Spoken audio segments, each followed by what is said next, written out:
Washington just exposed a terrifying path to destruction. One bad game revealed the team losing its identity, wasting turnovers, collapsing in key moments, and now Dan Quinn is forcing a brutal reset that could decide their entire season.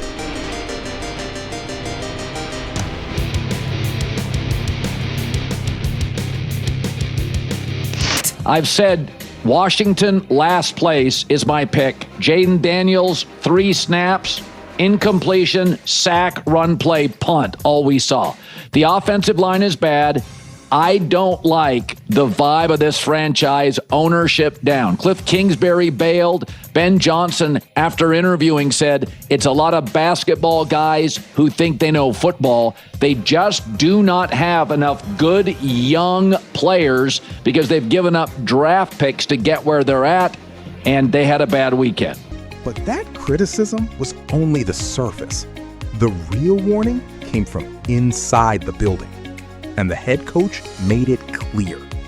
What happened next could not be ignored. What I told the team was, I said, a lot of that, what I saw, that wasn't us, and that bothered me. And so today is our time to get to the truth, why. So I took a long time. I went through a lot of plays, and I didn't feel like we played complementary football. I said that felt in disarray. Just a week ago, I loved how we finished a 2-minute at the end of the half and a 4-minute to finish the game. And in this particular game, we had a chance for a 2-minute at the end of the half. We had a tackle for loss, a completion, and a sack. And then in a 4-minute, we had our chances to stop, and they converted on a 4th down. And so, those were the part, like I said, the penalties were on the return game. The field position was tough. So that's where I felt in disarray. I loved how we started with 2 takeaways, and then to not capitalize and get points off the second one. Those were the things that I wanted to really highlight into it. So that's what I want to get cleaned up. Today, what changed? Why did you want to do this? Yeah, just going through it, we just felt like, man, this was a good chance to throw 3 more days in a row. It'll feature today's group more of the ones as far as the reps go, and I thought it was the right call to make. Is it related to what you saw or didn't see Saturday? I didn't love all that I saw from an identity standpoint, but it wasn't like a knee-jerk reaction to that, but just kind of where I want to keep working with the guys, some new people in a couple of locations. So I thought it was important to rep those if we could today, rep it again tomorrow, and then work it into practice Wednesday and into the game. So a little bit of kind of leaning into the week to make sure we can feature some guys into some spots. So I wanted to look at a couple of different locations of some people, and we'll do a little bit of that this week too. Wanted to see. Yep. So a good zone read play for him, and he's got that ability to, like Jayden, to hand it off and pull it. So on that particular one, on that option, they read the defensive end. So if the defensive end closes, he pulls it. So on that particular one, we'd love Josh to wait it out, and then we were in man-to-man behind. So once it's handed off and we're out of pass, get off your man and everybody get back to it. So I get it could be a first down, but to have it be a touchdown was certainly disappointing. But it would start with Josh and then just backside pursuit and speed to finish. But I got it. He made a good play too. And you need there on the roster currently? We do, and but we still have work to do there, Nikki, honestly. And so want to see where Matt is, get him some more snaps. He played a little bit of guard this week, and we worked him some there in the game. I'm sure you saw that. And we'll work him back to exclusively, at center into this game and this practice this week. We're still working with Nick. He's not there yet, coming back from his injury. But between the 3 of them, we're still in the process of evaluating, what's the best way for us to go. So that'd be one of the spots that I'm still digging in on and still looking. It's a 2-parter, mainly so I can squeeze in another question. But crafty veteran. Yeah. Yeah. With this sort of being the taper period toward the season, do you expect the joint practice to be as intense as it was against Miami? And then how does that affect Jayden? Is there a chance you would ever play in the 3rd preseason game? I'll go back to the first one. I see next week as the tapering. And so this week still at a really heightened space for us. And the purpose being is we're trying everything we can to help us prepare some of the longer drives, the longer spaces in preparation for the season. And so you probably saw some of that in camp. It went from 6-play drives to 8 plays to 10 to 12. And so last week and this week is really kind of the crescendo of that. And then we'll begin tapering, have some practices next week, and then they have a block off. And so I still feel like we're up in the higher zone today, tomorrow, Wednesday, and then into the game. And then we'll do some practices next week, and that's the spot that will begin, but not yet.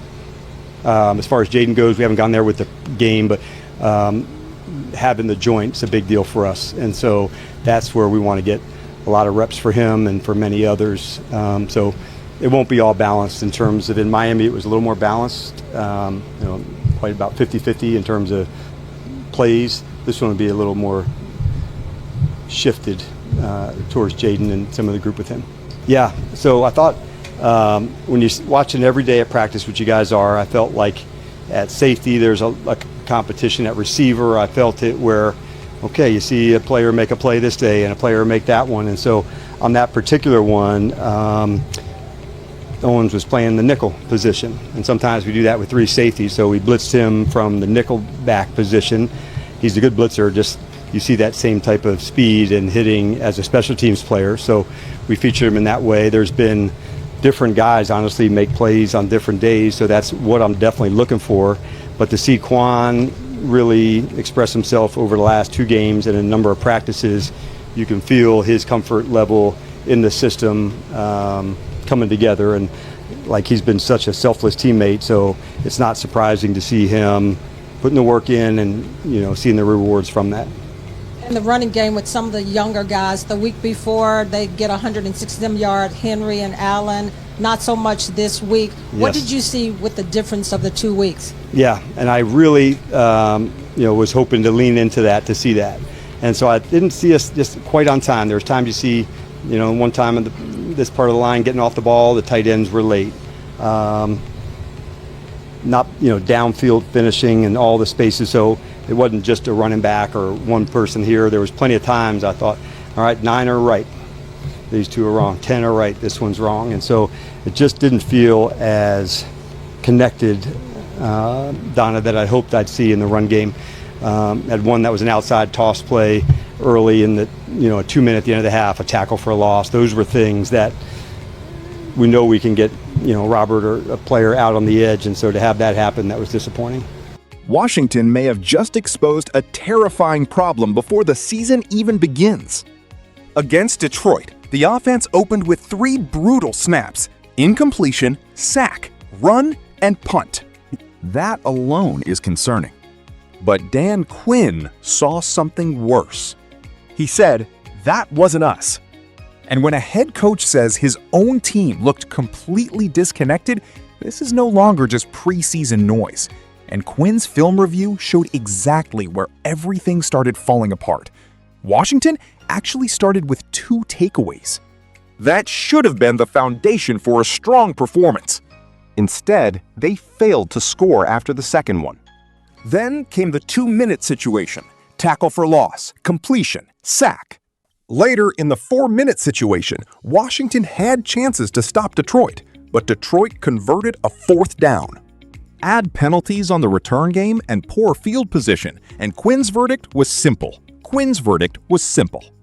Disarray. And that is why Quinn decided Washington needed more work, not less. Quinn made it clear this was not a knee-jerk reaction.